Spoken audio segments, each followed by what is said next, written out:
आम्ही सगळे थंड करून घेतलेत आणि आता मिक्सरला बारीक करणार आहे मी जाडसर. हे बघा, हे साहित्य जरा गरम आहे, सगळं हलवून घ्यायचं आपण. नंतर मग लाडू बांधायचे. तुम्ही ह्याच्यात गूळ पण टाकू शकता तुमच्या आवडीप्रमाणे. म्हणजे 100-200 ग्रॅम गूळ घालायचा ह्याच्यामध्ये, हे करून वितळून. हे बघा. चला तर आता मी हे लाडू बांधून घेते. थंड व्हायची वाट पाहते आणि मग लाडू बांधून घेते. हे बघा, तुम्हाला तर आपण ह्याच्यात ना मध पण घालू शकतो. आता मी ह्याच्यात मध घालते, गूळ नाही घालत आहे. बघा, माझ्याकडं मध आहे, मधाची बाटली भरलेलेच आहे पूर्ण. आता मी मध घालणार आहे ह्याच्यात.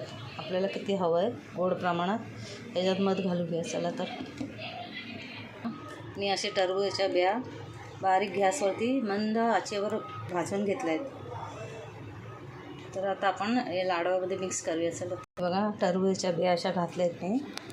आता आपण हे मिक्स करूया. हे गरम गरम म्हणजे थोडंसं आपल्या हाताला चटका भाजून एवढंच आपण लाडू बांधायचं.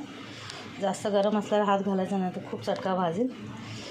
तसा लाडू बांधायचा आपण. हे सगळं मिक्स करून घेऊया आपण आणि मग मध घालूया. मी तुम्हाला दाखवते. हे बघा, आता मी तूप घातलं आहे आणि आता गूळ घालते. बघा, 1/2 किलो गूळ घालते मी. असा बारीक कट करून आपण हलवून घ्यायला.